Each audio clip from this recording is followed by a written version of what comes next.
නමෝ තස්ස භගවතෝ අරහතෝ සම්මා සම්බුද්දස්ස නමෝ තස්ස භගවතෝ අරහතෝ සම්මා සම්බුද්දස්ස නමෝ තස්ස භගවතෝ අරහතෝ සම්මා සම්බුද්දස්ස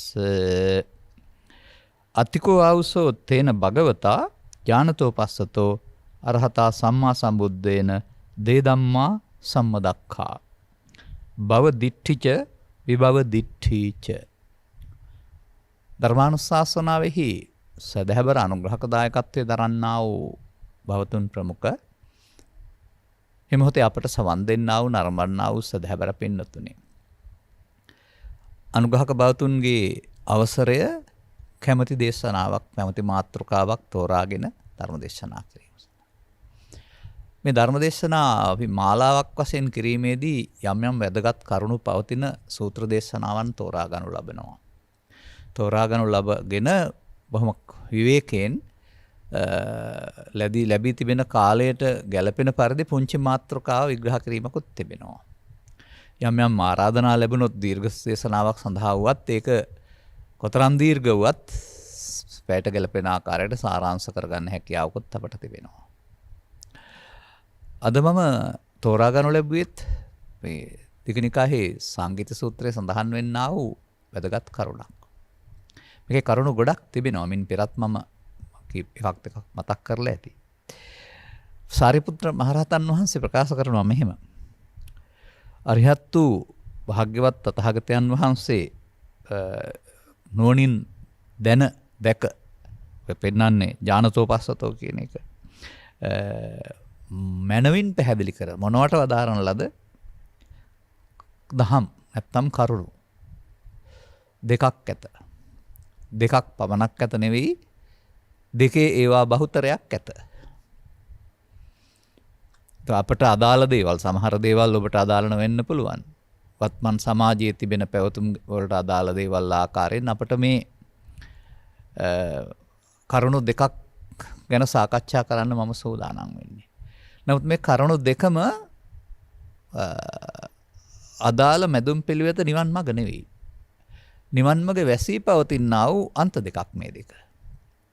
මේ අන්ත දෙකේ සමාජයේ ඉන්නවා. ඒ නිසා අන්ත දෙක අහුවෙලා ඉන්න බව ඒකාන්තකේ ඉන්න බහුතරයක් දන්නෙත් නැහැ.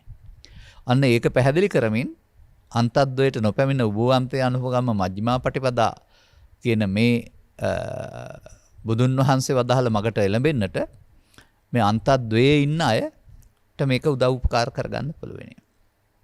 ඒ සඳහායි අප අද මේ උත්සාහය දරනු ලබන්නේ. දැන් මේකේ තියෙන වචනයක් දිට්ඨි කියන එකක්. ඔය දිට්ඨි කියන පදය සම්මා දිට්ඨි වුණොත් එහෙම ඒක මේ දැක්මක් කරුණාම බන්ධනයක් වෙන්නේ නැහැ. නමුත් ඔය මිත්‍යා දිට්ඨි ගත්තොත් හරි, මේ කියන ආකාරයට භවවිභව දිට්ඨි ගත්තොත් හරි ඒක දැක්මක් නෙමෙයි, මතයක් සහ බන්ධනයක්. මේ බුදවරු පහළ නොවූ සමාජයේ මිනිසුන් විවිධ පැතිවලට ගමන් කළා. බාහිර වශයෙන් ජීවත් වෙන ගමන් අධ්‍යාත්මික පැතිවලට මම කතා කරන්නේ. බාහිර ඉතින් කොහොම කරගත්තත් ධනවත් දුප්පත්කම කියන එක බඩගින්න නිවා ගැනීම මුලකටගත් වෘත්තීය හැකියාවක් නේ. ඒක කවුරුත් කරන්න ඕනනේ. ඒ රටේ තියෙන පහසුකම් වලට අනුව, ඔවුන් හිතන ආකාරයට අනුව. නමුත් අධ්‍යාත්මික පැත්ත නැත්නම් ඇතුළත පැත්ත, සිතේ පැත්තටත් යම් යම් පිරිස් ගමන් කළා. මේ ගමන් කළේ සර්වඥවරයෙකුගේ අවවාදානුශාසනා ඇති නිවැරදි මාර්ගෝපදේශකත්වයකින් නෙවෙයි. ඉවක් බවක් නැතුව යනකොට හම්බ වුණ දේවල්. අන්න එහෙම පැත්තක් තමයි මේ බුදුන් වහන්සේ පහළ වෙන විට තිබුණ ලෝකේ ගමන් මගේ පවතින්නේ. විශේෂයෙන් බටහිර දර්ශනයන්ට එක පැත්තක් තිබුණා, ආසියානුක දර්ශනයන්ට තවත් පැත්තක් තිබුණා. ආසියානු දර්ශනයන් තුළ පහළ වූ ආගම් කීපයක් පවතිනවා. ඒ වගේම ಭಾರತೀಯ සමාජය තුළ පමණක් ඒ සම්බන්ධයෙන් මත 62ක් තිබුණා කියලානේ පැහැදිලි කරන්නේ තථාගතයන් වහන්සේ. එතකොට ඒ සිද්ධීන් සම්බන්ධයෙන් පැහැදිලි කරනු ලබන්නේ මේ භවදිට්ඨි කියන පදයෙන්. බලමු අපි මෙතන කතා කරලා තියෙනවා කාරණා දෙකක් මනාකොට දැනගත්තා වූ තථාගතයන් වහන්සේ භවදිට්ඨිය සහ විභවදිට්ඨිය කියලා දෙකක් ගැන පැහැදිලි කරලා තියෙනවා. දැන් ඔය භව කියන පදේ අරමුණ තුළටත් තණ්හා උපාදාන භව කියලා තියෙනවා. භව කියන පදය කාම භවයේ, රූප භවයේ, අරූප භවයේ කියලාත් තිබෙනවා. එතකොට අපි දන්නවා භව ගාමී කියලා පදයක් අපි ඉගෙනගෙන තියෙනවා. භව ගාමී, භවයේ ගමන් කරනවා. දැන් මේ බුදුවරයෙක් වැනි කෙනෙකුගේ අවදානුශාසනා නොලැබෙන සමාජයේට කියන නමක්නේ අසුත පුතග්ජනෝ කියලා කියන්නේ. මේ අසුත පුතග්ජනයා ජීවත් වෙන්න ගිහින් ඔහුට පේන ආකාරයෙන් සොකී ඇසෙන් ලෝකෙ දිස බලා ලෝකෙත් තියෙනවා මමත් ඉන්නවා කියලා තමයි හිතාගන්නේ. එවිට ඔහුට පෙනෙන්නේ මව් කුසෙන් බිහි වී ජීවිතාවසානය දක්වා ජීවත් වෙන කයක් සහිත කෙනෙක් ඉන්නවා. එතකොට මම මේකට කියන්නේ කයන්න යන්න මම. එහෙම නැත්නම් තවත් එකකට මම කියනවා මයන්න මම. මෙන්න මේ බුදුවරු පහළ නොවු සමාජය තුළ මිනිසුන්ගේ මේ දර්ශනය මයන්න මම සහ කයන්න යන්න මම කියන මේ මුලාව තුලයි ක්‍රියාත්මක වෙන්නේ. එතකොට ඔවුන්ට ඒ තියෙන පදයට උගන්වනකොට උගන්වන්නේ ඔබ මතක් කරගන්නකො ළමා කාලේ ඔය සක්කාය දිට්ඨි කියන පදයට මමය මගේය ඉන්නවාය තියනවාය. එහෙමනේ උගන්වන්නේ. ලෝකේ බාහිර දේවලුත් තියෙනවා. දිව්‍ය ලෝක බ්‍රහ්ම ලෝකත් අපායත් තියෙනවා. මමත් ඉන්නවා. අන්න ඒ විදිහට බලුවහම මේ සමාජයේ හැම දෙනාම ළමා කාලේ පැතුමක් නැති වුණාට ටිකක් තරුණ සහ මැදිවේ මහලු කාලේ එනකොට ඔවුන්ට ජීවිතේ අවසන් වෙන බව දැනුණට ජීවිතෙන් අවසන් කරගන්න ඕනකමක් හෝ සමුගන්න හෝ නිමා කරගන්න ඕනකමක් නැහැ. ඔවුන් කැමති ඉන්න එහාටත් ඉන්නවට. තමන් සන්තක සම්පත් සමග මේ තත්ත්වය හෝ ඊට වඩා එහා තත්ත්වයකට ඉන්නවට කැමතියි. එතකොට අඬන්න ඉන්න මිනිස්සයාගේ හැට ඇඟිල්ලෙන් යනවා වගේ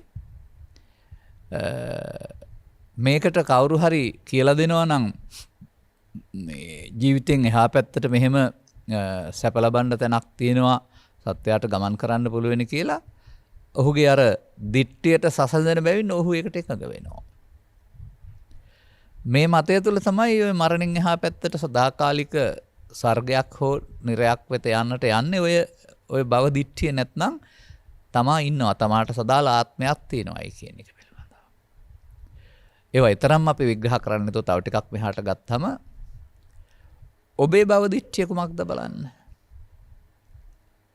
ඔබත් ඉන්නවා. ඒ වගේම ඔබ අතින් පව් සහ පින් දෙකකුත් සිද්ධ වෙනවා. ඒවට මෙලෝ වශයෙන් විපාකක් තියෙනවා. පරලෝ වශයෙන්ොත් පාපයට දුගතිගාමිත්වය පිනට නැත්නම් පුණ්‍යාභි සංකාරයට සුගතිගාමිත්වය ඔබතේ ඔබටත් කායස්ස බෙදෝ පරම්මරණා කයිබිඳි විදුන මරණින් පසු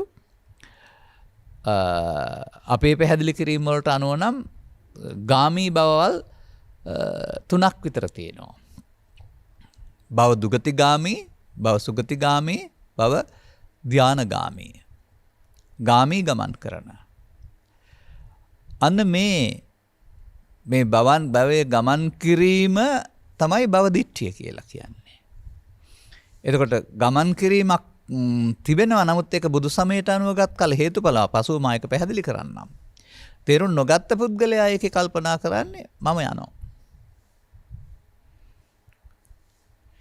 එතකොට ඔවුන් සාමාන්‍ය සමාජයේ කතා කරන ආකාරයෙන් ඔවුන් කල්පනා කරන්නේ මේ මනුස්ස ලෝකේ තියෙනවානේ. අපිත් ඉන්නවා. මෙන්න මේ වගේ වැරදි කරපුවාම දඬුවම් දෙන්න අපායක් තියෙනවා. ඒක ලෑස්තිලා ඉන්න ඔක්කොම ටික. එතකොට අන්න සෝකායස්ස බෙදෝ පරම්මරණ දුක්ගතින් උප්පජ්ජති කියන පදේ බුදුන් වහන්සේ වදාළ පරම සත්‍යයක් වශයෙන් තේරුම් ගන්නව ඇරුණාම ඒකේ භව දිට්ඨිය තුල හේතුඵල ධමයක් වශයෙන් දේශනා කළා කියන්න තේරෙන්නේ නැහැ. මිනිසා කරන ක්‍රියාකාරකම් තුළ උන්ගේ අනාගතය ඒක තුලින් දේශනා කළා ඇරුණාම මේක යන්න කියලා හෝ එහෙම එකක් තියෙනවා කියලා එක කියවෙන්නේ නැහැ. නමුත් මිනිස්සු එහෙමයි හිතන්නේ. තියෙනවා. තියෙනවා නම් පව් කළොත් අපායට යන්න සිද්ධ වෙනවා. ඒ වගේම කායස බෙදෝ පරම්මරණ මනුස්ස සහව්‍යතං මනුස්ස දෝබග්ගං සෝබග්ගං. එතකොට පව්පින් පුණ්‍ය විපාකවල මධ්‍යම සහ අවම වශයෙන් ගත් කල විපාකයේ මරණින් එහා පැත්තට ඔහුට මනුස්ස ලෝකයක් තිබෙනවා. දාන සීල වල ඉහළ විපාකය මරණින් එහා පැත්තට ඔහුට සදිවි ලෝක වලින් එකකුත් තියෙනවා. එහෙනම් ඔහුට පව් කළොත් තමයි දුගතිගාමී වෙන්නේ ඉහළම පින් කළොත් එහෙම ඔහුට මේ දිවි ලෝකේ යන්න පුළුවන්. ඉතින් තව ඔකට හිතකුත් හදානත් ඉන්නවා මේ අපාය කියන එක අපිට වඩා පහලින් තියෙනවා. දිව්‍ය ලෝකේ කියනවා අපිට වඩා ඉහළින් තියෙනවා. ඊටත් වඩා ඉහළින් තියෙනවා බ්‍රහ්ම ලෝක කියලා. ඒ පහලින් ඉහළින් කියන එක සමහරට කිලෝමීටර් මට්ටමින් තමයි වුන් ගන්නෙ. නමුත් ඔතන ඔය පහළ ඉහළ කියන එකේ තේරුම මේ manussකමට වඩා පහත්. manussකමේ සුඛයට වඩා උසස්. දිව්‍ය සුඛයට වඩා උසස් සුඛයක්. සුඛයේ උසස් නමුත් ලෝකෝත්තර නෙමෙයි ලෞකික. මෙන්න මේ විදිහට ලෝකෙ දිහා බැලීම තුළින් සමාජය හදා ගන්නවා. භව දිට්ඨිය. එතකොට භව දිට්ඨිය බැඳුන පුද්ගලයාට භව ගාමිත්වයේ තුල තමයි හැසිරෙන්න සිද්ධ වෙන්නේ. අන තථාගතයන් වහන්සේ පහළ වූ සමාජයේ මිනිස් වර්ගයා හැසිරුණේම භව ගාමිත්වයේ තුල. භවගාමී එකේ මිත්‍යා දෘෂ්ටියකුත් තියෙනවා. භවගාමී එකේ සම්මා දිට්ඨියකුත් තියෙනවා. භවගාමී එකේ භව දුගතියකුත් තියෙනවා. භවගාමී එකේ භව සුගතියකුත් තියෙනවා. නමුත් භවගාමී ඒක හේතුඵල වශයෙන් දකින්න ඔවුන්ට හැකියාවක් නැහැ. බුදුවරු පහළ වෙනතුරු ඔවුන් ඒක සත්‍ය සිද්ධියක් වශයෙන් මේ කෙනෙක් යනවා කියන අර්ථයෙන් තමයි කල්පනා කරන්නේ. දැන් එතකොට මේකට මම තවත් වචනයක් එකතු කරනවා. ඔබ දන්න දෙයක් අපි පැහැදිලි කරමු. අන්න මේ මිනිසා මෙහෙම ජීවත් වෙනකොට චේතනා මුල් කොටගෙන මේ අනාගත ඵල උපදින්න එකතු කරන හේතු වලට කියනවා අபிසංකරණය කියලා. අනාගත ඵලයක් සඳහා හේතු තැන්පත් වීම තමයි අවිපදයෙන් යොදන්නේ. එතකොට විඥාන නැත්නම් මේ සිත මේ අபிසංකරණ තුනකට ලෝකේ ජීවත් වෙනකොට එක එක පුද්ගලයා එකතු වෙනවා. කල්‍යාණ මිත්‍ර ඇසුරක් නොලැබූ හරි වැරදි තේරුම් ගන්න තරම් කල්පනා ශක්තියක් නැති අය ස්වකීය ජීවන ප්‍රතිපදාවේදී අපුණ්‍යාභි සංකාරය ස්වකීය දර්ශනය කොට ගන්නවා. එවිට ඔහු පංචපාපයේ දස අකුසල අනන්තර්ය අකුසල කර්ම නීති විරෝධී සමාජ විරෝධී ක්‍රියා කරමින් ඒ තුලින් ජීවිතය ජය ගන්න හදනවා. එතකොට ඔහුට භවගාමී වෙලා තියෙන ඔහුට එක්රැස් කරන්නා වූ පාපගාමී ක්‍රියාකලාපයන්ගේ අනාගතය. ඒක ක්‍රියාකලාපයේ අනාගතයේ වශයෙන් තේරෙන්නේ නැති නිසා ඔහු මම යනවා එහාට. ඒ වගේම අර නියත මිත්‍යා දෘෂ්ටියට මෙහා පැත්තට ආව සම්මාදිට්ඨිය තුළ දසවස්තුක ඔහුත් ඉන්නවා පුණ්‍ය කර්මයක් තියෙනවා මෙලෝ වශයෙන් සහ පරලෝ වශයෙන් විපාකයක් තියෙනවා. මම මේ මතක තියාගන්න ඒවා නෑ කියන්න හදනවා හැම නෙමෙයි. මම මේ දිට්ඨිය නැත්නම් මේ දිට්ඨිය විග්‍රහ කරන්න හදන්නේ. තියෙනවා කියන මතය තුළ අනාගත පැවැත්ම සිදුවෙන ආකාරය. එතකොට උට එහෙනම් සැප ලබන්න තැනක් තියෙනවා. මිනිසුන් අතර උපදින්නත් පුළුවනි. දෙවියන් අතර උපදින්නත් පුළුවනි.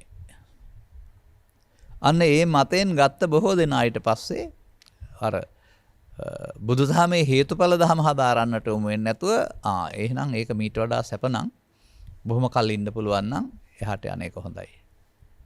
එතනින් එහාට උන්ට කල්පනා වෙන්නේ නැහැ. නිරයගේ කාලය ඉවර වෙලා එතනින් චුත වෙන්න වෙනවා.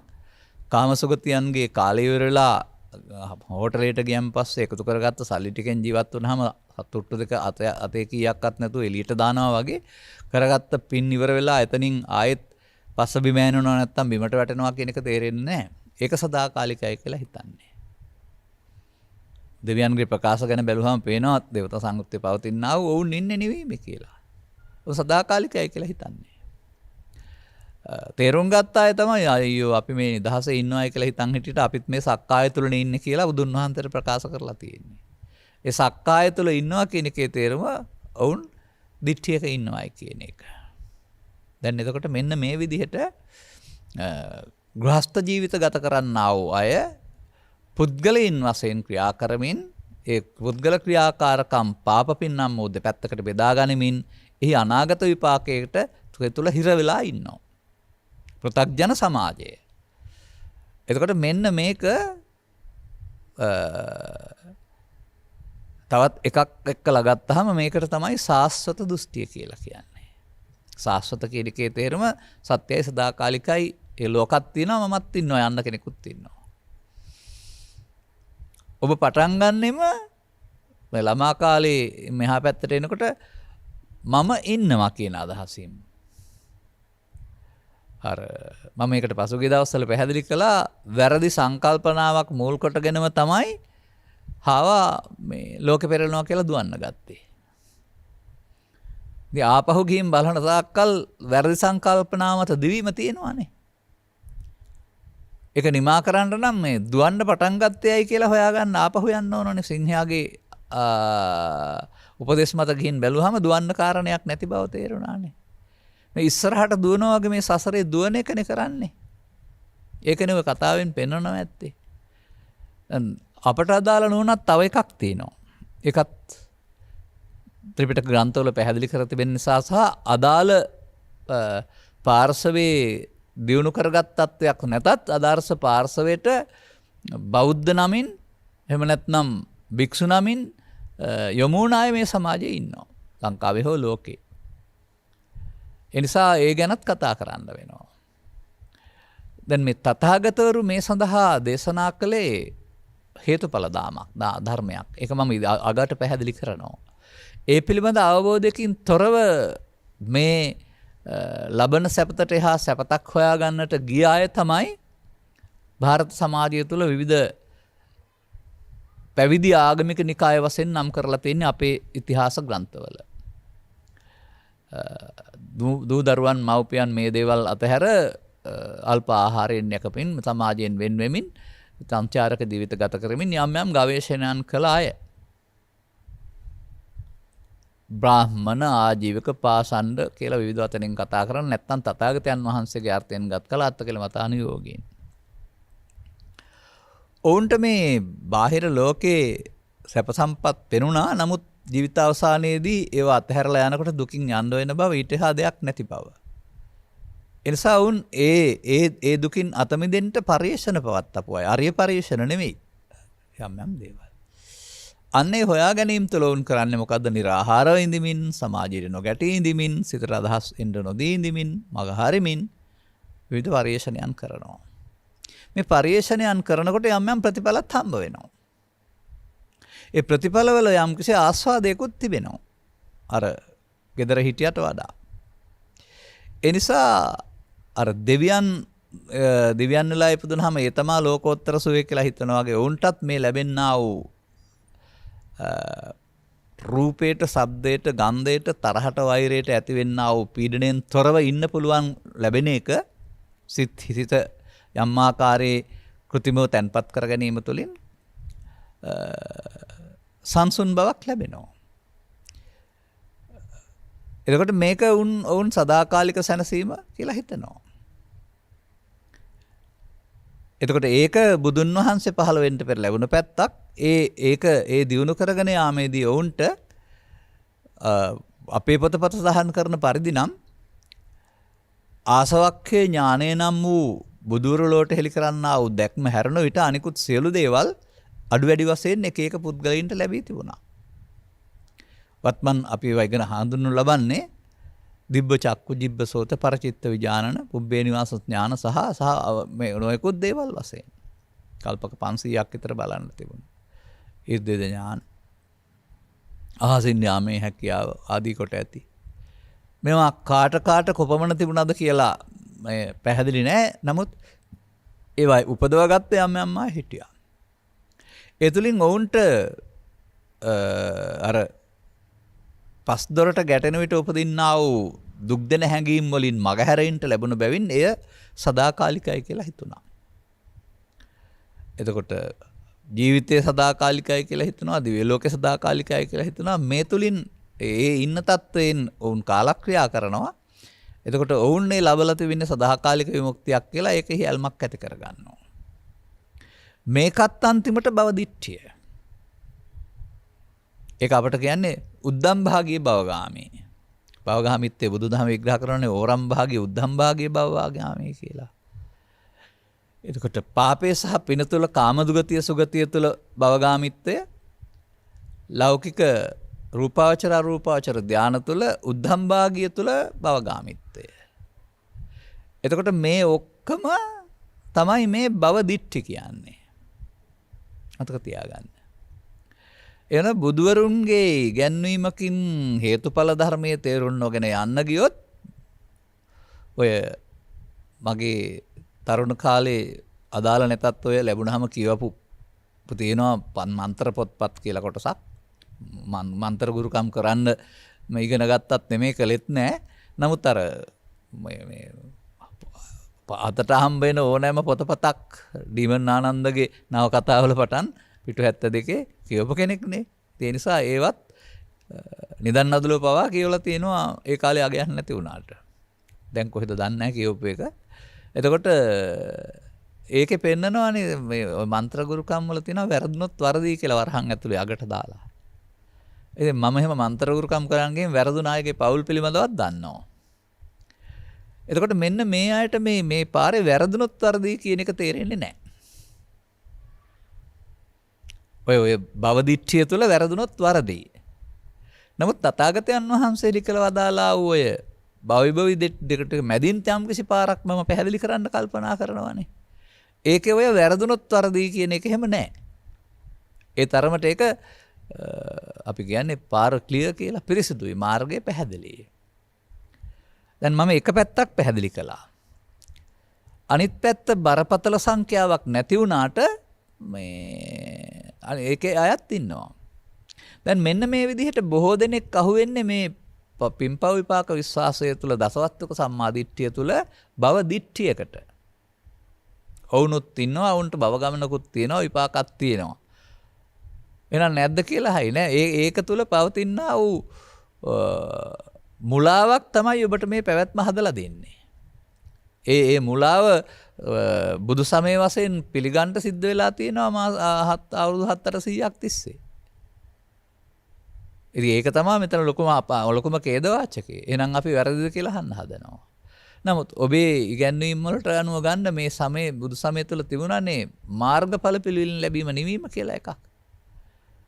ඒ අර ඔය දිට්ටි දෙකට අහු වෙන්නේ නැති පාරනේ. ඉතින් ඒක අතුරුදහන් වුණ බවටනේ මේ මතමතාන්තර පැවතින්නේ සිවස් ගණනක් තිස්සේ.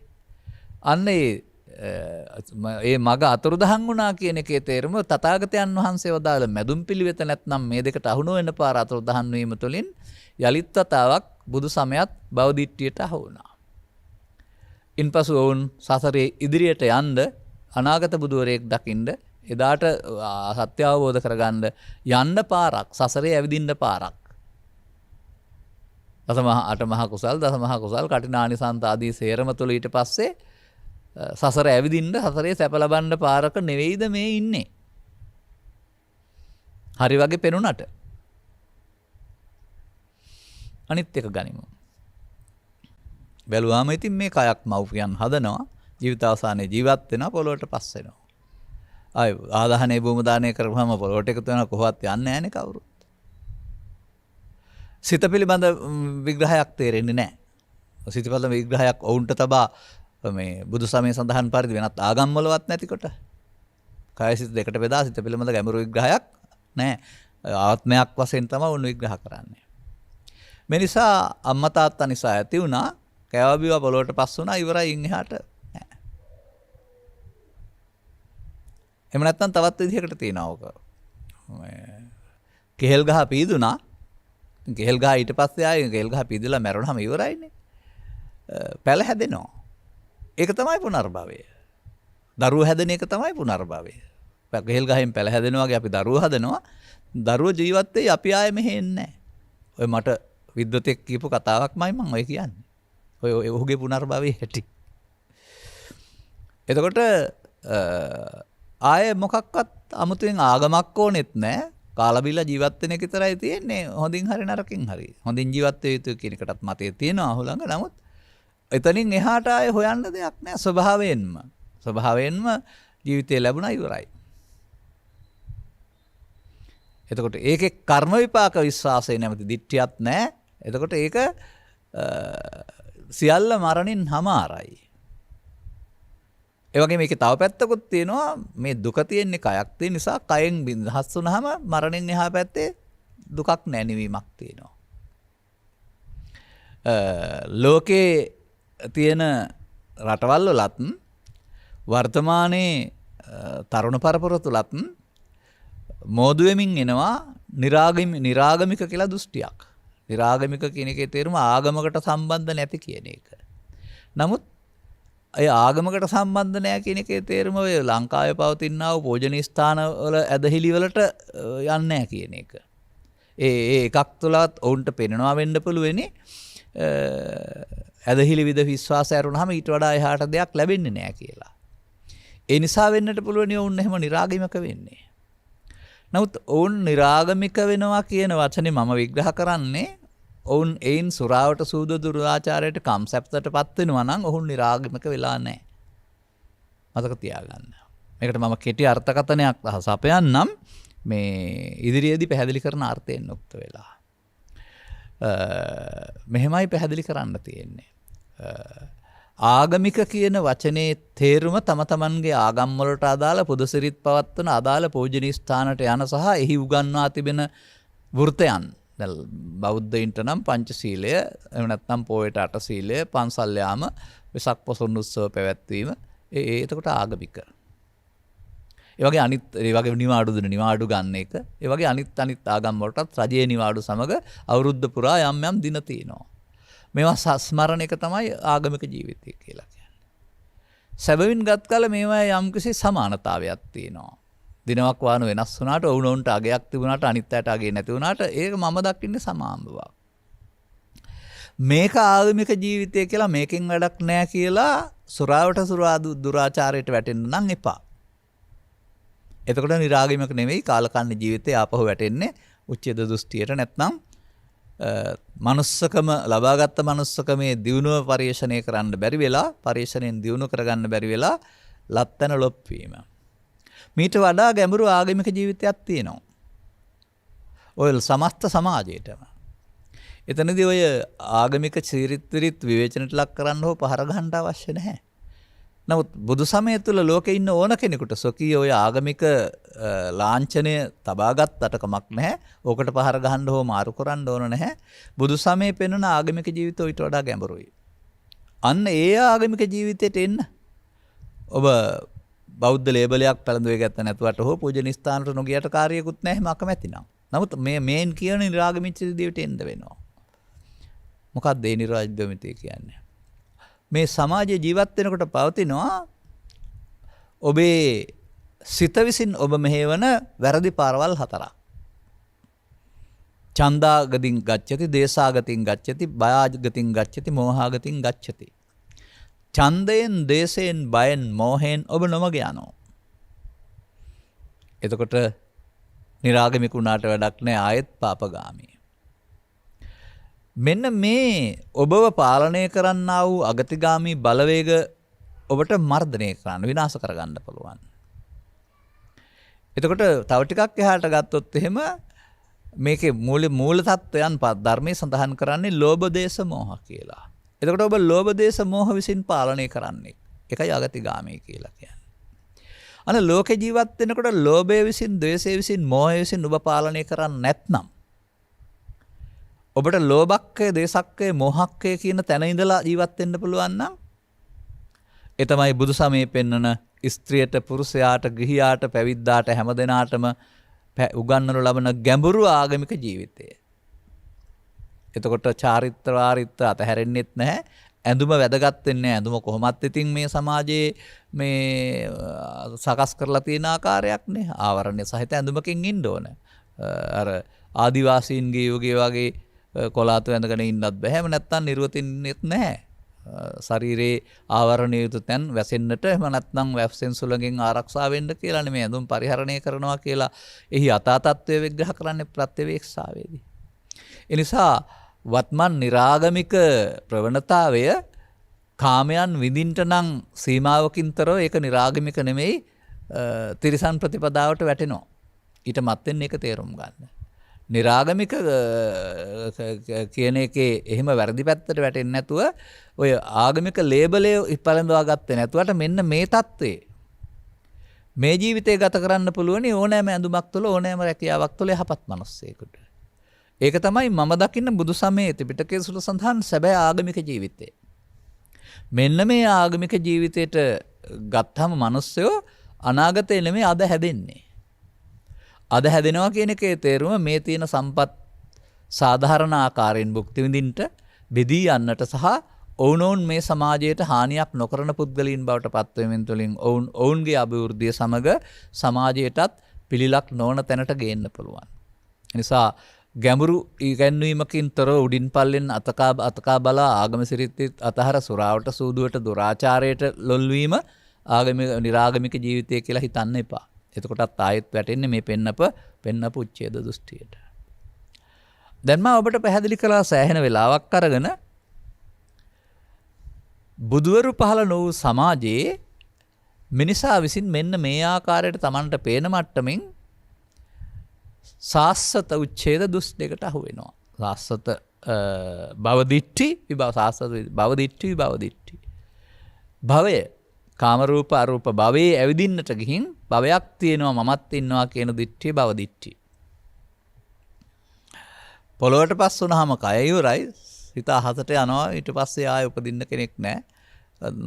පුනර්භවය කියලා කියන්නේ දරුවෝ උපදින එක. කෙහෙල් කන පීදිලා මැරුණාම ආයෙ කොහෙද මෙහෙ එන්නේ වගේ අපි ආයෙ මෙහෙ එන්නේ නැහැ කයින් පොළොවට පස් වුණාම. කයේ මම කියලා දිට්ඨියක් මට ඇත්තෙත් නැහැ. ඒ හින්දා අපට සක්කාය දිට්ඨිය නැහැ කියලාමත් කියනවා.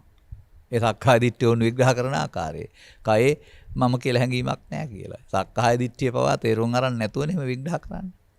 මේ වගේ මේ බොළඳ නොගැඹුරු ඉගැන්වීම් වලටත් පිරිස රාශි කරනවා. රාශි වෙලා වුණුත් ඒ මතේ යන අය ඉන්නවා. ඇතැම් ඒ සඳහා ප්‍රශංසා ප්‍රශස්ති ගණන ගයන අයත් ඉන්නවා. ඉතින් ඔය මම ඔකට උදාහරණයක් වශයෙන් ගන්නේ යම්කිසි දේශපාලන ප්‍රවණතාවකින් අමනාපෙන් හෝ නොගැලපීම නිසා පිටපැන්නම වුන් තව නව මතයක් හදනවා. අපේ නිදහස් සමාජය තුළ නව මතයක් හදලා පක්ෂයක් ලියාපදිංචි කරන්න පුළුවනි. ඉන්නේ ලේකම් සභාපති භාණ්ඩාගාරික. ඒ නිසා ඒවට කියනවා ත්‍රිරෝධ රත පක්ෂ කියලා. නමුත් ඔවුනුත් කල්පනා කරන්නේ ඔවුන් බලයට આવොත් තමයි රට හදන්න පුළුවන් කියලා. ඒ කියන්නේ Taman හරි කියන එකනේ. අන්න ඒ වගේ මේ පුංචි කණ්ඩායමනොත් Tamanගේ මත හරි කියලා කියනවා. මෙන්න මේ විදිහට බැලුවම තථාගතයන් වහන්සේගේ ගැන්වීම් සමාජගත නොවන ඒ තුලින් සමාජය දැනුවත් නොවන මේ මිනිස් සමාජය හැම විටම දෘෂ්ටිකාන්තාරයක්. ඔවුනොන් දෘෂ්ටි වෙන සටන් වදිනවා. රට, ජාති, ආගම, ආගමික නිකාය මේවා දිනා ගන්න බෙදා ගන්න සටන් වදිනවා. දැන් මේ ඔක්කොටම කියන්න තියෙන වචනේ කුමක්ද? උබෝ අන්තේ උපගම්ම.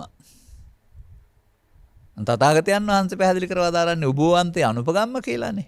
නමුත් තථාගතයන් වහන්සේගේ ඉගැන්වීම් ලබා නොගත්තොත් තේරුම් නොගත්තොත් ඔවුන් උබෝ අන්තේ මේ අන්ත දෙකෙන් එකකට එළඹ මේ සඳහන් පරිදි භවදිට්ඨි සහ විභවදිට්ඨිය තුළින් භවගාමී. මේකට තව වචනයක් අපි එකතු කරගනිමු නැත්නම් තේරෙන්නේ නැහැ. තථාගතයන් වහන්සේ වදාරන්නේ මේ මිනිස්සුන්ට සිදුවෙන මේ කටයුත්ත කරන්න ගියාම සිදුවෙන වරදක් සිදු වෙනවා චිත්තාභ්‍යන්තරයේ. ඒකට කියන්නේ උපාදානස්ස උපාදාන සහිත වීම. අන්න එතකොට පව නරකයි නමුත් උපාදාන වීම තවත් නරකයි. එතකොට භවගාමී වෙනවා. පින හොඳයි උපාදාන වීම භව දිට්ඨියට අහු වීමක් වෙනවා. ධානසුවේ හොඳයි නමුත් උපාදාන වීම තුළ භව දිට්ඨියට අහු වෙනවා. මෙන්න මේ විදිහට තේරුම් ගන්න ඊළඟ පියවරේදී පෘථග්ජන මට්ටමේදී පාපයත් භවගාමී පිනත් භවගාමී ධානයත් භවගාමී. භවගාමී කියන එකේ තේරුම භව දිට්ඨි. එතකොට තථාගතයන් වහන්සේගේ ගැන්වීමක් එතන එකතු කරගන්න මම පැහැදිලි කරන වච්චගොත්ත බමුණට දේශනා කළ කුතුහල ශාලා සූත්‍රයේ උපාදානස්සකෝ අහං වච්ච උත්පත්තිං පඤ්ඤාපේමි. මෙන්න මේ කාම භව රූප භවත්‍රයේහි යම් කෙනෙකුට ජන්මයක් උත්පත්තියක් පුනර්භවයක් ලැබෙනවා නම් ඊට අදාළ උපාදානය නිසා උපාදාන සහිත බැවින් අන්න මේ උපාදාන සහිත වීම භවගාමී වීම මේක තමයි භව දිට්ඨි කියන්නේ. දැන් තථාගතයන් වහන්සේගේ ඉගැන්වීම තුළ විශේෂත්වයක් තිබුණානේ නොඅනුපාදානස්ස. උපාදාන රහිත වුණොත් එහෙනම් භව දිට්ඨියටයි විභව දිට්ඨියටයි දෙකටම අහු වෙන්නේ නැහැ. අන්න ඒ විදිහට උපෝවන්තේ අනුපගම මජ්ක්‍ධිමා පටිපදා කියන එක අපිට පාසලෙන් පොතපතෙන් විභාගවලට පාස් වීමෙන් ලැබෙන්නේ නැහැ. ඒ කොටස තමයි මම දකින්නේ තථාගතයන් වහන්සේ ලෝට හෙළි කර වදාලා වූ මේ භව නිරෝධගාමී ප්‍රතිපදාව නැත්නම් පඤ්ඤාවන්තස්ස අයං ධම්මෝ නායං ධම්මෝ දුප්පඤ්ඤස්ස කියනා වූ ප්‍රඥාවන්තයින් සඳහා දේශනා කළා වූ මේ කොටස කියන එක. අන්න ඔබට දැන් මේ දෙපැත්ත තේරුණා නම් සාමාන්‍යයෙන් ආහාර තියලා උගුලක් කටවලා තිනවා. උගුල දන්නේ නැති නිසා ආහාර ගන්නවානේ. අන්න ඒ වගේ ධාන විපාක පුණ්‍ය විපාක කියලා ආහාරයක් තියෙනවා සසරේ සැප ලබා දෙන. මේ ආහාරයේ භුක්ති විඳින්න ගියාපුවම භවගාමී උගලට අහු වෙනවා. ඔය ජාතක කතාවල තියෙන්නේ මේ අස්සන්න පාරළු කරන්න ආපු ගිරවුන් අල්ලන්න මන්දක් කටවලා තියෙනවායි කියලා. එතකොට මන්දට අහු වෙන්න නෙවෙයි යන්නේ ආහාර ගන්න. නමුත් ආහාර ගන්න ගියාම මන්දට අහු වෙනවා. අනේ විදිහට පෘථග්ජන භාවය තුළ පිපින හොඳ වුණත් ධානය හොඳ වුණත් පෘථග්ජන භාවය තුළ අල්ලා ගැනීම නැමැති වරද තුළින් මන්දට අහු වෙනවා. භවගාමී මන්දට. ඒක කවුරු හදපු එකක්ද? මාරයා එලපු දැලක්. එනිසා මේ ලොවට එන සත්වයකට බාහිර ලෝකෙ තියෙන දේවල් හොඳයි මේවා භුක්ති විඳින්න කියලා දීලා මාරයා විසින් බිලි කොක්කකට දවුඩ ගන්නවා, තට්ටු කර ගන්නවා. බිලි කොක්ක කියන එකට අහුනහම ගැලවෙන්න බෑනේ. සංසාර බිලි කොක්කකට. දැන් ඉතින් ඒකේ එල්ලිලා ඉන්න ඕනනේ. වතුරේ නම් ඉන්නේ මැරෙන්නෙත් නෑ, නමුත් ගැලවෙන්නත් බෑ. අන්න ඒ වගේ මෙන්න මේ ගැඹුරු දර්ශනයකින් තොර සමාජයට මෙන්න මේ ආකාරයෙන් භවදිට්ඨි සහ විභවදිට්ඨි වලින් තොර පාරක් හමු වෙන්නේ නැහැ. දැන් ඔබ මේක තේරුම් ගත්තද? දැන් තථාගතයන් වහන්සේලා දේශනා කළ දේ තමයි මේ දෙකටම නොපැමිණ උභෝන්තේ අනුපගම මජ්ක්‍ධිමා පටිපදා. මුලින්ම හඳුන්වපු ගත්තේ. භවදිට්ඨියට අහු වෙලා භවගාමී වෙන්නත් බෑ. විභවදිට්ඨියට අහු වෙලා ඒකත් අන්තිමට මේ කාලකන්ණි වීමක් තමයි වෙන්නේ. වෙන්නත් බෑ. එහෙනම් කුමක්ද බුදු සමයෙන් පෙන්වන්නේ? සතෙක් ඉන්නවා ඔහු සසරේ යනවා කියලාද? ඔය වර්තමානයේ විග්‍රහ කිරීම තුළ සතෙක් ඉන්නවා, පව් පින් විපාක තියෙනවා. ඒ නිසා පව් කරන්න එපා. පින් විපාක කරපුවාම ඒක පින් විපාක තියෙනවා. ඒක විපාක විඳින්න අපායක් තියෙනවා, දිව්‍ය ලෝකත් මේ මනුස්ස ලෝකත් තියෙනවා, දිව්‍ය ලෝකත් තියෙනවා. අන්න මේ ඔබ ඉන්නවා තියෙනවා කියන දෘෂ්ටිය තුළ බුදු සමයේදී ඒ සදහම් යට වූ පසු භවගාමී බුදු සමය නැත්තම් සාස්වතවාදයට නැඹුරු වුණා වූ සාස්වතවාදයේ විසින් රවටා ගත්තා වූ සාස්වතවාදයේ විසින් ගිලගත්තා වූ භවගාමී බුදු සමය. තේරුම් ගැනීම ලේසි පහසු එකක් නෙවෙයි. වර්තමානයේ ජීවත් වෙන අය නෑ. ඔවුන් අනාගතේ ජීවත් වෙන්නේ. ඔවුන්ට ප්‍රජාප්පණය සහිත අනාගතයක්, සිහිනමවන අනාගතයක් තිබෙනවා. දැන් මේ දෙකට නොපැමිණ තථාගතයන් වහන්සේ මේක විග්‍රහ කළේ කොහොමද? ඕක විග්‍රහ කරනවා ඔය භවදිට්ඨිය විග්‍රහ කරනවා. කොහොමද? පව් හේතුවල පව් ඵලය. පින් හේතුවල පින් ඵලය.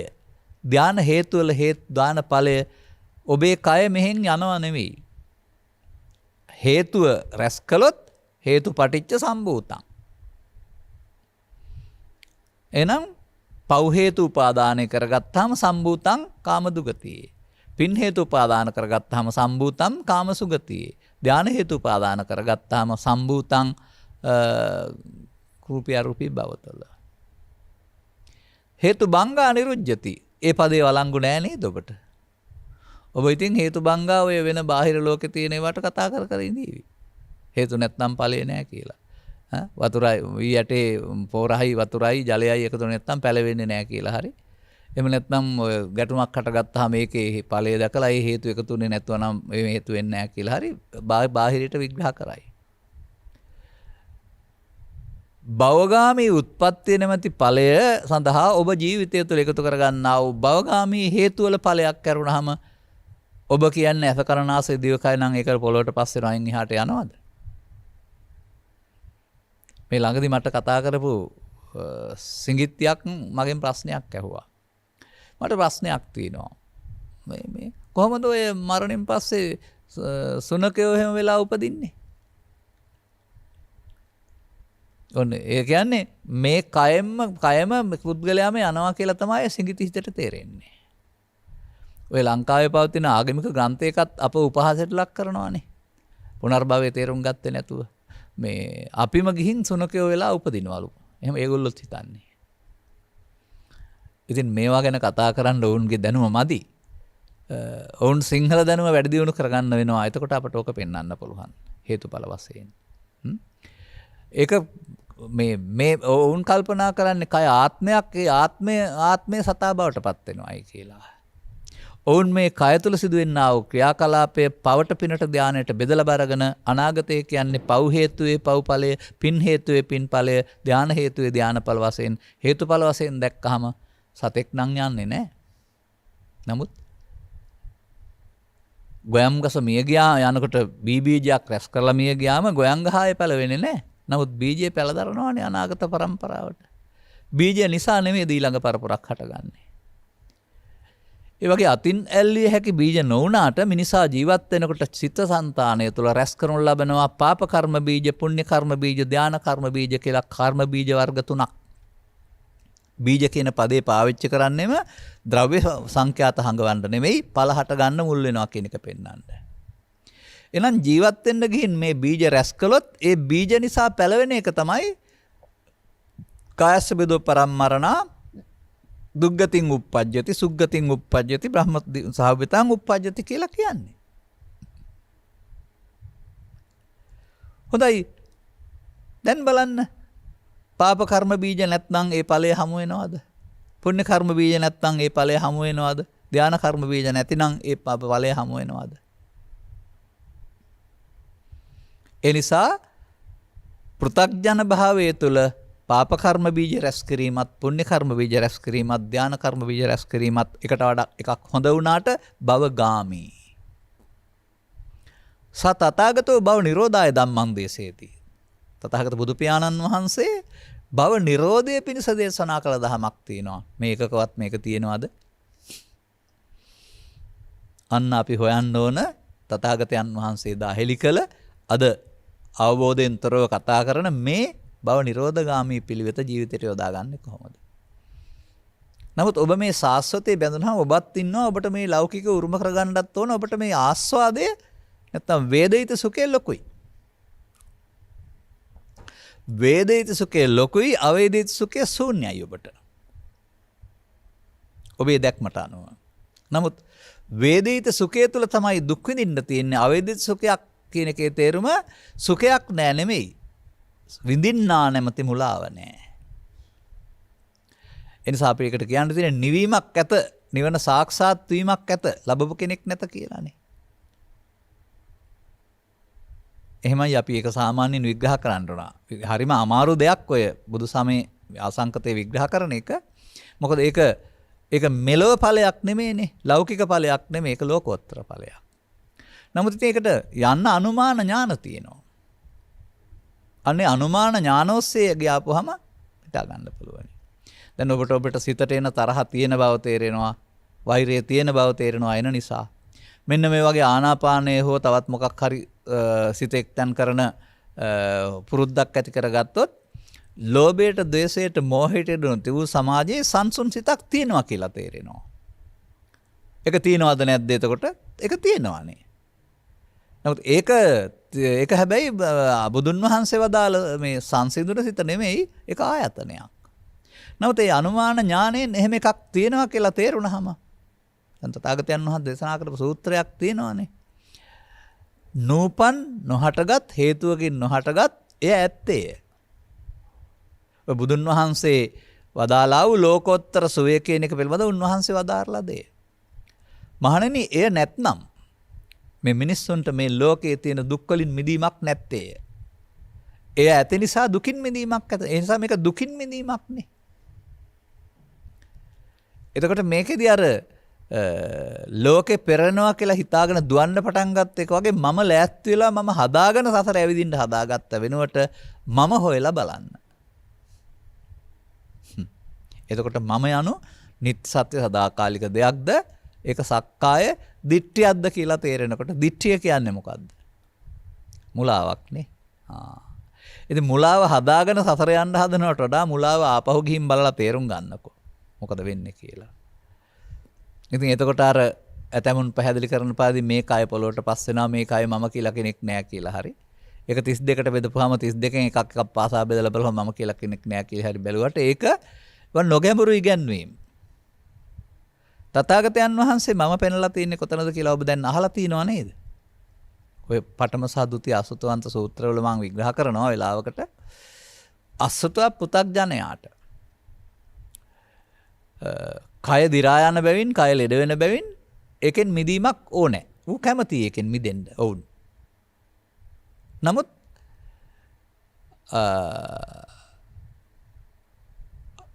අවුරුදු 60ක් 70ක් කය තියෙනවා පේන නිසා කයේ කෙනෙක් ඉන්නවා කියලා ගත්තත් කමක් නැහැ කියලා තියෙනවා. ඒකේ සාධාරණයක් තියෙන නිසා.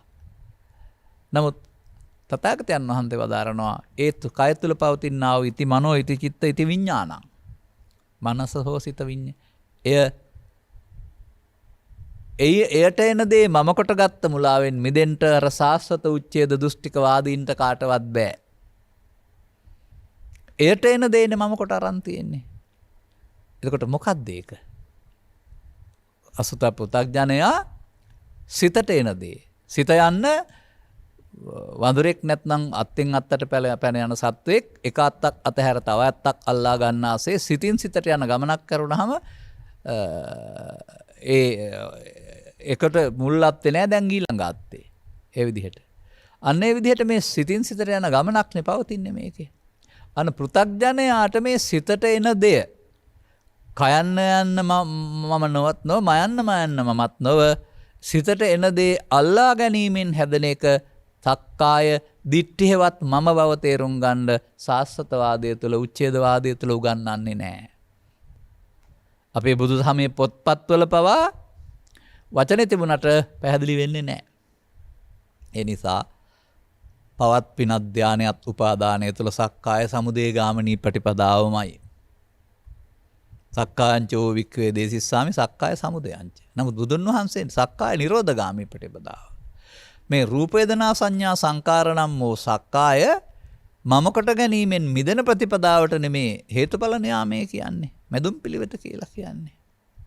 අන්න එතකොට ඔබ මේ රටේ පවතිනා වූ මේ පැහැදිලිව වශයෙන් පෙන්වනු ලබන්නා වූ යත් කිසියම් ආකාරයක අන්තයක් තියෙනවා කියලා තේරුම් අරගෙන සක්කාය මනාව තේරුම් ගන්න වෙනවා. එතකොට සක්කාය කියන පදයට මේ කය කියන අර්ථය ගන්න එපා. කයන්න යන්න මම මයන්න මම කියන ගන්න එපා. සක්කාය පහළ වෙන්නේ කයේ නෙවෙයි. සක්කාය පහළ වෙන්නේ ඇසේ කනේ නාසයේ දිවේ කයේ දොරවල් හයේ සහ මනෝද්වාරයේ ඒ මොහොතට ගන්නා වූ අරමුණ තුල.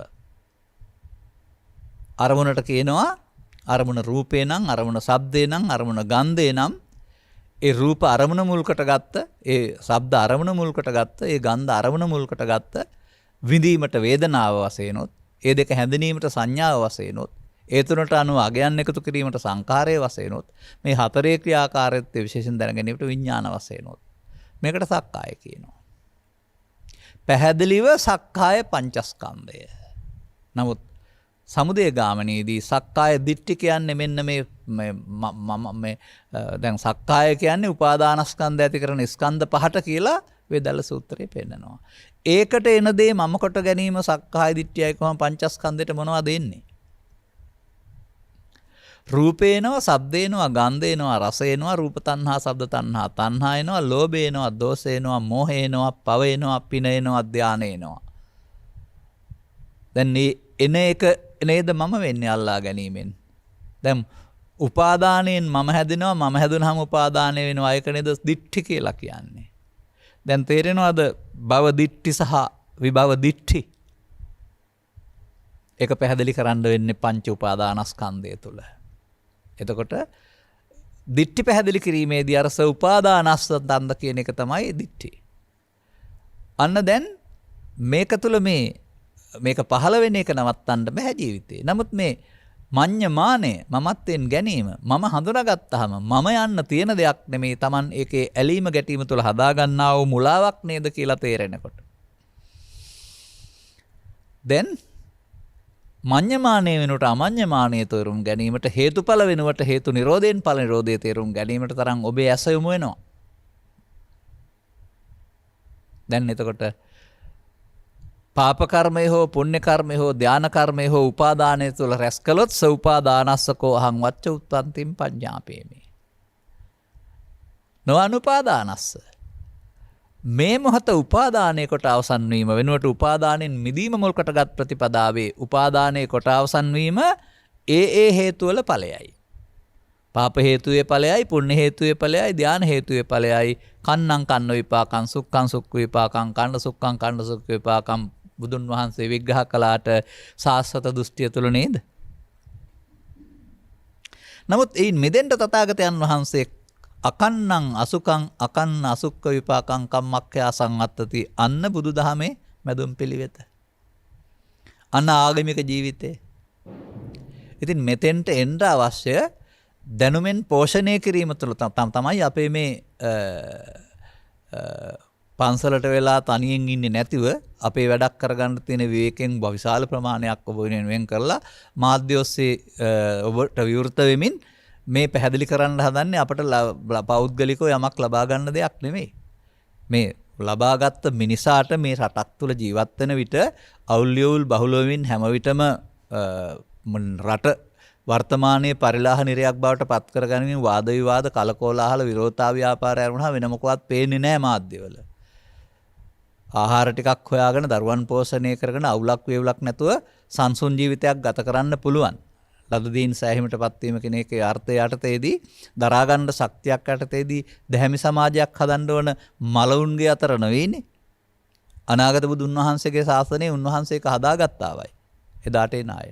අපිට බුද්ධ පුත්‍රයන් වහන්සේලා වශයෙන් ඇහැ කන පියාගෙන ඉන්න බෑ ගෞතම ශාසනයේ මැදුම් පිළිවෙත මරා දාලා. එනිසා මැදුම් පිළිවෙතේ හේතුඵල ධර්මයේ පැහැදිලි කරලා දීලා ඒක හොයන මිනිස්සුන්ට ලබාගත් ජීවිතය තුලම මේ ලෞකික සැපත බැහැර නොකර ලෝකෝත්තර සැපතත් හිමි කරලා දෙන්න අපට මේ කරුණ පැහැදිලි කරන්න සිද්ධ වෙනවා. ඉතින් ඔන්න අද මම මේ කරුණ දෙපැත්තකට විග්‍රහ කළා මේ භවදිට්ඨි විභවදිට්ඨි කියන එක මේ දෙකේ ඉඳගෙන ආගමික ජීවිතය කිව්වට ඒක ඉතින් ලෞකික ආගමික ජීවිතයක් කරුණාම අධ්‍යාත්මිකයට හේතුඵල ඇරුණාම හේතු නිරෝධයෙන් ඵල නිරෝධය නැහැ. අන්න දැන් මේ தත්වයන්ට එනකොට මෙතන අපි ජීවත් වෙන්නේ මෞකසෙන් බිහි ජීවිත අවසානයේ දක්වා නෙමෙයි වර්තමාන මොහොත තුල. වර්තමාන තුල අපි ජීවත් වෙන්නේ ඒ ඇසෙන් කනෙන් නාසෙන් උපදින්නා වූ උපාදාන ස්කන්ධ පංචකය තුළ. ඒ ස්කන්ධ පංචකයේ සතර පුරුද්දට පරණ පුරුද්දට වරදවා ගන්නවද?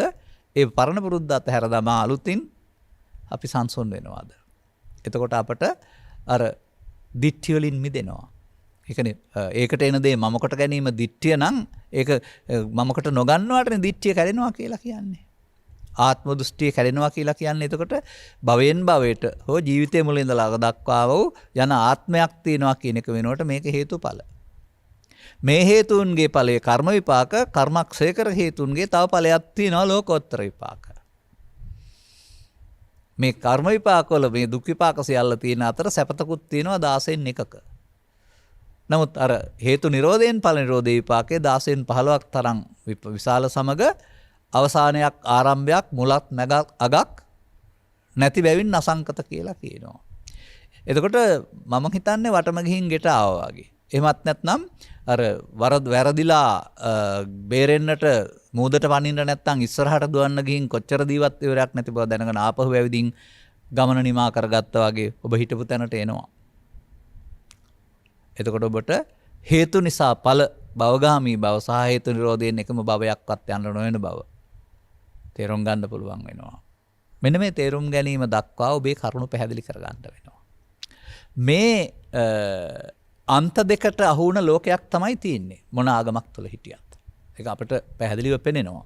ඉතින් ඒ නිසා අපි මේ අපිව විශ්වාස කරන සහ අපිට සවන් දෙන සංසාරික පුරුද්දක් ඇති බෞද්ධ සමාජයට මේ උභවන්තේ අනුපගම මජ්ක්‍ධිමා පටිපදා මේ දෙකෙන් මිදිලා අනුගමනීය ප්‍රතිපදාවක් තුළ ලබාගත් ජීවිතේ මීට වඩා උත්තරීතර තැනකට යන්න පාරක් තියෙනවා. Tamante එක කවුරුත් ලබා දෙන්නේ නැහැ. ඔබ ඒ වෙනුවෙන් ගෙනියන්නේ නැහැ. ඔබ අනුගමනය කරන්නෙක් බවට පත් වෙන්න වෙනවා. අනුගමනීය ප්‍රතිපදාවක් තුළ ඔබට ඔය ඔබේ සිතට ඇහැට එනකොට පේනවා කියලා තියෙනවා කියලා පේන ලෝභය, දේශය, මෝහය, ඊර්ෂ්‍යාව ඒවනේ දැනට ඔබට තියෙන්නේ. ඒවා තියෙනකොට තමයි ලෝකෝත්තර සංසීම නැත්තේ. ඒවා නැති වුණ දවසට තේරෙවි ලෝකෝත්තර සංසීම ඔය දිගටම තියෙනවායි කියලා. එහෙමයි. මම කියන්නේ ඔය වලාකුල් තියෙනකොට වලාකුල් පේනව යරුනම අහස පේන්නේ නැහැ කියලා. අහස පේනුනේ නැති වුණාට අහස නැතිද? නෑ අහස කියලා එකක් නැහැ කියලා තර්ක කරන්න එන්න එපා. මම උදාහරණයක් වශයෙන් ගන්නෙ. එතකොට වලාකුල් තිබියදී අහස නොපෙනෙනවා. එනමුත් අහස තිබෙනවනේ. වලාකුල් නැති වුණාම තිබුණ අහසමනේ පෙනෙන්නේ. එන වගේ යතහභූත ඥාන දර්ශනය කියන වචනයක් අටදී තථාගතවරු මිනිසුන්ට ලබන්න පුළුවන් මිනිස් ජීවිතය තුළ ලබන්න පුළුවන් අහිමි නොවෙන්නා උත්තරීතර සැනසීමක් පැහැදිලි කරලා තිබෙනවා. මෙන්න මේ මග මේ දේ අත්පත් කරගන්නට මේ තැනටපත් වෙන්නට ඔබගේ දුර්වලකම් ඉවත් කර ගැනීම නැමැති මාර්ගයක හැදෙන්න වෙනවා. දුර්වලකම් තමයි ඒක වහලා තියෙන්නේ. ඒ නිසා ඒවට කාම විතර්ක, ව්‍යාපාද විතර්ක, විහිංසා විතර්ක, නීවරණ කියන විවිධ වචන පාවිච්චි කරනවා. ඒවායේ ප්‍රහාණය අරුණාම තව මොනවද ඔබට ලබන්න කියලා තියෙන්නේ? ප්‍රහාණය කරලා බලන්න ලැබෙයිද කියලා. මෙන්න මේ කරුණු තේරුම් ගනිමින් අදාළ මගට ප්‍රවිෂ්ඨ වීමට අනුග්‍රහක බවතුන් ඇතුළු ඔබට අද මේ මා පැහැදිලි කළා වූ සංගීත සූත්‍රයේ සඳහන් කළා වූ දෙකේ කාරණා තුළ පැහැදිලි කළා වූ භවදිට්ඨි සහ විභවදිට්ඨි වල තිබෙනා වූ මිත්‍යාව වටහා ගන්නට මෙම කරුණු පැහැදිලි කිරීම හේතු වාසනා වේවායි කියන ප්‍රාර්ථනය කරමින් මම අනුශාසනාව මෙසේ අවසන් කරනු ලබනවා. දායකත්වයේ දරනු ලබන්නේ වේරහැර ගොඩකවෙල පදිංචි නිලානී ලසන්තිකා මූණගම හා නිලූෂ දිල්රුක් ජයසේන දෙපළ විසින්. අරවණු අතර මට හිතෙන්නේ ඔබට උපන්දින ත්‍යාගයක් දීලා තියෙන කියලා. 2021 නොවැම්බර් මාස 9 වන දිනට 33 වන ජන්මදිනයේදී තිබෙන නිලානී ලසන්තිකා මහත්මියට සුබ උපන්දිනයක් සමග ආශිර්වාද සිත ප්‍රාර්ථනා කිරීම පිණිසත් 2021 ඔක්තෝබර් මාස 25 වන දිනට යෙදෙන 5 වන ජන්මදිනයේ යෙදුනා වූ සයාරා සඳසේනා දියණියට සුබ උපන්දිනයක් සමග අනාගතයට සුභාශිංසනය පිදීම පිණිසත් 2021 ඔක්තෝබර් මාස 3 වන දිනට දෙවන ජන්මදිනයේ යෙදුනා වූ බිමන් මෙත්සිලුපතනුවන්ට සුබ උපන්දිනයක් සමග සුභ අනාගතයක් පැතීම පිණිසත්. ඔන්න මං කීක උපන්දින තෑග්ගක් දෙන්න කියලා බාර ගන්න. සුජීවත් සිටින දායකත්වයේ දරූ අයගේ මෑණියන් වන කඳන්ගොඩ පූර්ණමිත්තා මෙහෙණින් වහන්සේටත් නිදුක් නිරෝගී බව සහ චිරජීවනයේ උදා වේවා. මෙහෙණින් වහන්සේ කෙනෙක් වශයෙන් ඉන්න නිසා තවදුරටත් සදහම් මග ගැඹුරට වැටහෙවා කියලාත් අපි ප්‍රාර්ථනා කරනවා. මොකද ඒ වෙනුවෙන්නේ දැන් වෙන් වෙලා ඉන්නේ. සුජීවත්ව සිටින දෙපාර්ශ්වයේම දෙමව්පියන්ට හා සියලුම ඥාති මිත්‍රයන්ට නිදුක් නිරෝගී බව සහ දීර්ඝායු සම්පත් ලැබේවා. නිවැරදි නිවන් මඟ ලෝක සත්වයාට පැහැදිලි කර දෙන ගෞරවනීය දේශකයන් වහන්සේටද දේශක යතිවරයාණන් වහන්සේටත් නිදුක් නිරෝගී සම්පත් හා දීර්ඝායු සම්පත්තිය ලැබේවා. මෙම ධර්ම දේශනාව ශ්‍රවණය කරන රටවැසි ලෝවැසි සියලුම පින්වතුන්ටත් ලෝකවාසී සියලුම කොරෝනා රෝගීන්ටත් ඉක්මන් සුවය ලැබී මෙපිණිසත් රටදෑ වෙනුවෙන් දීපිදූ වීරවදාර රණවිරුවන්ට උපහාර සහ පින් අනුමෝදන් පිණිසත් මෙම උතුම් ධර්ම දේශනාවේ හේතු වාසනා වේවා. අලුතින් නැවත වතාවක් කියන්ට අවශ්‍ය නැහැ. උපන්දින සමරණ අයට සුබ උපන්දිනයක් සමග සුබ අනාගතයක් වේවා. අනුග්‍රහක බවතුන් ඇතුළු සවන් දුන් සැමට මේ කරුණ තේරුම් ගැනීම තුළින් වඩාත් යහපත් සමාජයක් බිහි කිරීම සඳහා අවශ්‍ය දැක්ම නිවැරදි කර ගනිමින් බුදු සමයෙන් පෙන්වන මේ උත්තරීතර සැනසුමට හිමිකම් කියන්න හේතු ආසනාව වේවායි ප්‍රාර්ථනා කරගන්න. සබ්බීතියෝ විවජ්ජන්තු සබ්බ රෝගෝ විනස්සතු මාතේ බවත් අන්තරායෝ සුඛී දීඝායුකෝ භව හැම දිනාටම තෙරුවන් සරණයි. රාගක්ඛයෝ නිබ්බානං